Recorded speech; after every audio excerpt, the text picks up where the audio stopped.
Ang video po natin ngayon guys ay ipapakita ko sa inyo kung paano po ang tamang pagdugtong. Ayan po, sa lisi po dapat, hindi po dapat pantayan. Para halimbawa ma-open yung pinagdugtungan guys, hindi po magagrounded yan kasi malayo po. At ayan po ang tamang pagdugtong.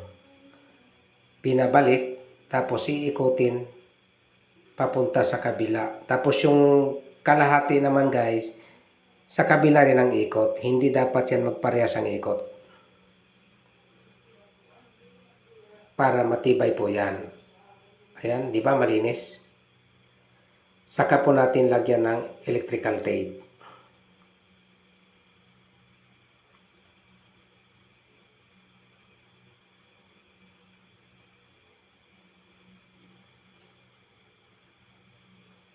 Ayan, putulin natin.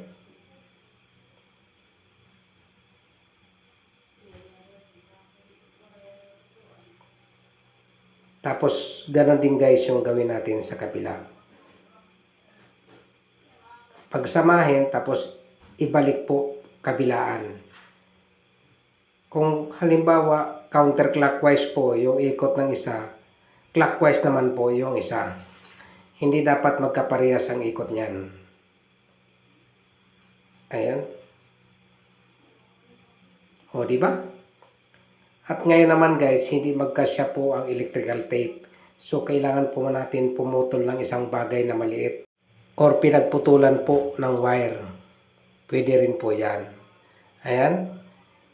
Doon po natin ibubudbud po yan. Ipupulupot po natin.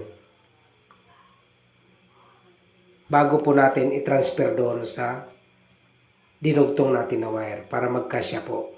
Kasi pag ganyan, hindi po magkakasya yan. Maliban lang po kung hahabaan nyo yung hiwa ng wire. Ayan. Ganyan lang po ang diskarte. Halimbawa, hindi magkasya po yung electrical tape, lalo mga pitsido o mga mahihirap po. Mga sulok-sulok po. Yan po ang ginagamit para makapaglagay po ng electrical tape. Lalo mahirap po at saka maliit yung space. Ayan. Saka po natin babalutin ang buo ng electrical tape.